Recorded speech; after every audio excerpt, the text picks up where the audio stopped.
அனைவருக்கும் வணக்கம். நான் அனந்தி ரமேஷ் பேசுகிறேன். இன்னைக்கு learn tarot with me Ananthi Ramesh அப்படின்ற செக்மெண்ட்டில் இன்னைக்கு நம்ம பார்த்துட்டு இருக்க கார்ட் தி ஹேங்மேன் நம்பர் 12, டெக்னிக்கலி 13. ஸோ 12ன்னு சொல்லும் பொழுது குருவோட ஆதிக்கமும் இருக்கும், ராகுவோட ஆதிக்கமும் இருக்கும். பேசிக்காக அஸ்ட்ராலஜி படி ராகு எந்த வீட்டுக்கு போதோ அது அங்கே இருக்க கிரகத்தை அனுப்பிச்சிட்டு அவங்களோட ஆதிக்கம் தான் இருக்கும். ஸோ மோஸ்ட்லி ராகுவோட ஆதிக்கம் கொண்ட கார்டு. ஏதோ ஒரு விஷயத்த தெரியாமல் முயற்சி பண்ணி என்னால் முடியும்னு முயற்சி பண்ணி இப்போது அவங்களுக்கு என்ன பண்ணுறதுனே தெரியாத ஒரு சுச்சுவேஷனில் மாட்டினவங்களா இருப்பாங்க. எனக்கு எல்லாமே தெரியும், நான் யார்கிட்டையும் போய் அட்வைஸ் கேட்கணும்னு எனக்கு அவசியம் கிடையாது அப்படின்னு பேசியிருப்பாங்க. ஒரு வருஷத்துக்கு முன்னாடி, 2 வருஷத்துக்கு முன்னாடி ஏதோ ஒரு விஷயத்த சூஸ் பண்ணி அதை செயல்படுத்தியிருப்பாங்க. ஆனால் இப்போ லாக் ஆகியிருப்பாங்க. இந்த தருணத்தில் லாக் ஆகிட்டு இதுலேருந்து வெளியிலேயே வர முடியலையே அப்படின்னு சொல்லி ஒரு சூழ்நிலையில் இருப்பாங்க. அது ரிலேஷன்ஷிப்பாக இருக்கலாம், ஆர் ஃப்ரெண்ட்ஷிப்பாக கூட இருக்கலாம், பண விஷயமாக இருக்கலாம், படிப்பாக இருக்கலாம், வேலையாக இருக்கலாம். வேலை இந்த கம்பெனியை விட பெட்டரான கம்பெனி கூட கிடச்சிருக்கும்.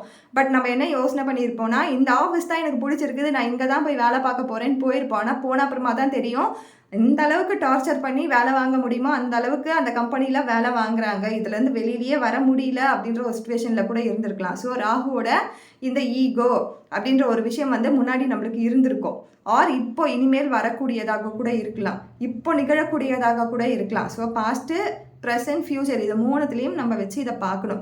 எல்லோருக்குமே இதை நம்ம சொல்லாமா அப்படின்னு நம்ம பார்த்தோன்னா எல்லா கிளைண்ட்டுக்குள்ள சொல்லக்கூடாது. சொன்னோன்னா அவங்க ரொம்ப தன்மையானவங்களாக கூட இருக்கலாம், திட்டுறதுக்கெலாம் வாய்ப்பு இருக்குது. ஸோ அவங்களோட சுச்சுவேஷன் என்னன்னு புரிஞ்சுக்கிட்டு தான் நம்ம பதில் சொல்லணும்.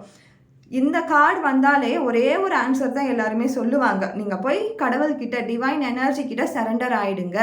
உங்களுக்குள்ளே இருக்க எந்த நெகட்டிவிட்டியுமே கேரி பண்ணிக்காமல் கொண்டு போய் அப்படியே நீங்கள் டிவைன் எனர்ஜி கிட்ட சரண்டர் பண்ணிவிட்டு டைம் கொடுங்க. அந்த டைம் கொடுக்கும்பொழுது கண்டிப்பாக இந்த விஷயம் சக்ஸஸாக மாறும் அப்படின்ட்டு. பட் இதெல்லாமே நான் முன்னாடி சொன்ன மாதிரி இதெல்லாமே பண்ணி முடிச்சிட்ருப்பாங்க. சேர்க்கையாக இருக்கட்டும், சேரக்கூடாத நண்பர்கள் கூட சேர்ந்து ஏதோ ஒரு விஷயத்த பண்ணி லாக்காக இருக்கிறது, பணம் முதலீடு பண்ணக்கூடாத இடத்துல முதலீடு பண்ணி லாக் ஆகிறது, கொடுக்கக்கூடாதவங்களுக்கு கொடுத்துட்டு லாக் ஆகிறது, இதெல்லாம் பண்ணி முடிச்சிட்ருப்பாங்க. ஸோ இந்த சூழ்நிலையில் நம்ம சொல்கிற இந்த விஷயத்த மட்டும் செஞ்சாங்கனாலே அதிலேருந்து வெளியில் வந்துடலாம். இப்போ இருக்க விஷயத்துக்கு கடவுள்கிட்ட போய் சரணாகதி ஆகிறது மட்டும்தான் இதுக்கு ஒரே பதிலாக இருக்குமே தவிர்த்து வேறு எதுவுமே கிடையாது. சிம்பிள். இது ரொம்ப சிம்பிளான கார்டு, பட் ரொம்ப ஒரு ஸ்டோரி இருக்கிற, ரொம்ப பெரிய ஸ்டோரி இருக்கக்கூடிய கார்டு. ரொம்ப சிம்பிள் எட் பவர்ஃபுல்.